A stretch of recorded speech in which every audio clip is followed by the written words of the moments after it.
नमस्कार दोस्तों, हमें तो अपनों ने लूटा, गैरों में कहाँ दम था, मेरी किश्ती थी जहाँ डूबी वहाँ पानी कम था। फिलहाल ये डायलॉग एमपी के पूर्व सीएम यानी कि शिवराज सिंह चौहान यानी कि मामा के लिए एब्सोल्युटली फिट बैठता है। दरअसल मध्य प्रदेश में भारी बहुमत हासिल करने के बाद किसी ने सोचा भी नहीं होगा कि केंद्र की बीजेपी सरकार उस नेता को दरकिनार कर देगी जिसने कभी मध्य प्रदेश में बिना मोदी के अपने काम से लोहा मनवाया था और लगभग 1 करोड़ से ज़्यादा महिलाएं एवं बच्चों और किसानों के साथ साथ बुजुर्गों को भी अपनी ओर आकर्षित करके रखा था, यानी कि उनका समर्थन हासिल करके रखा हुआ था। और यही वजह है कि मध्य प्रदेश की जनता ने मामा यानी कि शिवराज सिंह चौहान के लिए सबसे लंबे समय तक मध्य प्रदेश का मुख्यमंत्री बनाए रखा। लेकिन अंत में वह विपक्षियों को हराकर भी अपनों से हार गए। फाइनली अब क्या होगा मामा का? क्या वो केंद्र में चले जाएंगे या फिर इसी डिमोशन के साथ अपने ही प्रदेश में रहेंगे, या भविष्य में अंतर्विरोध होने के कारण कोई आंतरिक कलह उत्पन्न हो सकती है, मतलब पार्टी के अंदर कोई बगावत हो सकती है। और बीजेपी के इस फैसले से आने वाले 2024 के लोकसभा चुनाव पर क्या इम्पैक्ट पड़ेगा, वो सब समझने से पहले हम मामा के पॉलिटिक करियर पर एक बार थोड़ी नज़र डाल लेते हैं। दोस्तों, आज से लगभग 64 साल पहले 5 मार्च 1959 को मध्य प्रदेश के बुधनी में श्री प्रेम सिंह चौहान एवं सुंदरबाई के घर एक बच्चा जन्म लेता है, जिसके बारे में किसी ने सोचा नहीं था कि आगे चलकर यह मध्य प्रदेश की राजनीति में एक बहुत बड़ा कीर्तिमान स्थापित करेगा।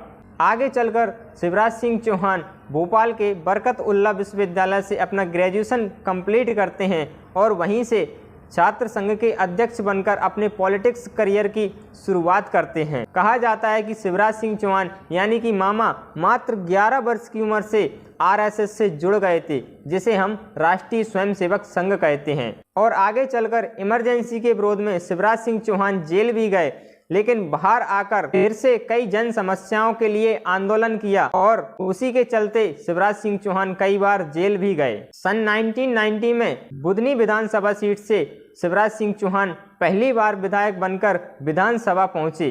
ठीक इसके 1 साल बाद 1991 को 1991 को विदिशा संसदीय क्षेत्र से सांसद का चुनाव लड़ते हैं और सांसद बनकर संसद भवन में पहुंचते हैं। लेकिन इसके बाद शिवराज सिंह ने कभी मुड़कर नहीं देखा और लगातार 5 बार विदिशा संसदीय क्षेत्र से वो सांसद बनते चले गए। इस प्रकार समय गुजरता जा रहा था और शिवराज सिंह चौहान की लोकप्रियता दिन प्रतिदिन बढ़ती जा रही थी। तभी भाजपा की टॉप लीडरशिप में आंतरिक कलह उत्पन्न हो जाती है और उसका कारण बनता है उमा भारती की हेट स्पीच और गैर कानून के कारण उमा भारती पहली बार कानून की रडार में आती हैं और उनके खिलाफ अरेस्ट वारंट जारी कर दिया जाता है, जिसके चलते उमा भारती को अपनी सीएम की कुर्सी से हाथ धोना पड़ता है। और इसके बाद मध्य प्रदेश का अगला सीएम मिस्टर बाबूलाल गौर को बनाया जाता है, लेकिन इनका कार्यकाल भी ज़्यादा समय तक नहीं चलता है। 23 अगस्त 2004 से 29 नवंबर 2005 तक यानी कि लगभग 15 महीने ही मिस्टर बाबूलाल गौर मध्य प्रदेश के मुख्यमंत्री बनते हैं।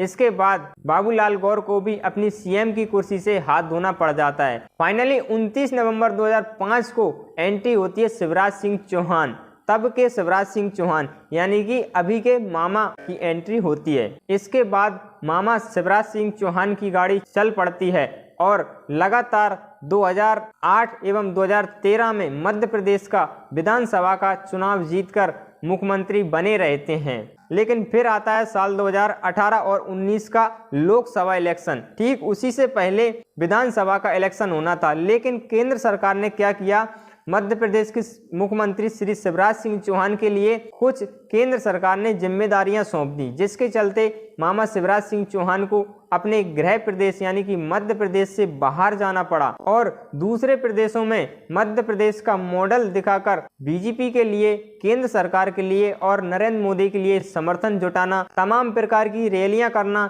एवं कैंपेन ऑर्गेनाइज करना और भाजपा और मोदी के समर्थन में अधिक से अधिक लोगों के लिए, जिसके चलते मध्य प्रदेश में शिवराज सिंह चौहान एब्सेंट रहने लगे और कांग्रेस ने मामा की इसी एब्सेंस का फायदा उठाते हुए साल 2018 में विधानसभा का चुनाव जीतकर अपना बहुमत हासिल किया और कांग्रेस से मुख्यमंत्री बनाया गया किसे, कमलनाथ को, और मामा को अपनी सीएम की कुर्सी से हाथ धोना पड़ा। बट कांग्रेस की सरकार भी ज्यादा दिनों तक नहीं चलती है, क्योंकि मामा जैसे ही वापसी करते हैं तो कांग्रेस की सरकार गिर जाती है और शिवराज सिंह चौहान ज्योतिरादित्य सिंधिया के साथ मिलकर बीजेपी की दोबारा से सरकार बनाते हैं और अपने चौथे कार्यकाल की शुरुआत करते हैं। इस प्रकार मामा एक सबसे ज्यादा लंबे समय तक मध्य प्रदेश के मुख्यमंत्री बने रहने का गौरव प्राप्त कर लेते हैं और एक कीर्तिमान स्थापित कर देते हैं। शिवराज सिंह चौहान के लगभग 18 साल के मुख्यमंत्री के कार्यकाल में वो अपनी एक अलग छवि बनाते हैं, जैसे बहनों के लिए भाई बनना और बच्चे एवं बच्चियों के लिए मामा का रिश्ता कायम करना, जिसके कारण मध्य प्रदेश की जनता उनसे भावनात्मक रूप से जुड़ जाती है और मध्य प्रदेश का एक बड़ा तबका मामा का, शिवराज सिंह चौहान का कट्टर समर्थक बन जाता है, जिसका आने वाले इलेक्शन में मामा के लिए बहुत ज़्यादा प्रॉफिट होने वाला था। और इसी फायदे के चलते केंद्र की भाजपा सरकार और उसकी टॉप लीडरशिप साल 2023 मध्य प्रदेश में विधानसभा के चुनाव में मुख्यमंत्री का फेस रिवील नहीं करते हैं, जिसके कारण मध्य प्रदेश का एक बड़ा तबका मामा को ही मुख्यमंत्री का फेस समझकर बीजेपी के समर्थन में वोट कर आता है। लेकिन मामा समर्थकों को दुख तब होता है जब मामा शिवराज सिंह चौहान का मुख्यमंत्री की रेस से नाम ही लिस्ट से गायब कर दिया जाता है। अब बीजेपी के इस फैसले से 2024 के लोकसभा इलेक्शन पर क्या इम्पैक्ट पड़ेगा ये समझते हैं। सबसे पहले 2024 के इलेक्शन तक मामा और मामा के सपोर्टरों को मनाए रखना ही बीजेपी के लिए सबसे बड़ी चुनौती होगी। अगर पार्टी में थोड़ा सा भी अंतर्विरोध होता है तो भाजपा की सरकार गिर जाएगी, जिससे बीजेपी के लिए यह दाव बहुत ही उल्टा पड़ेगा।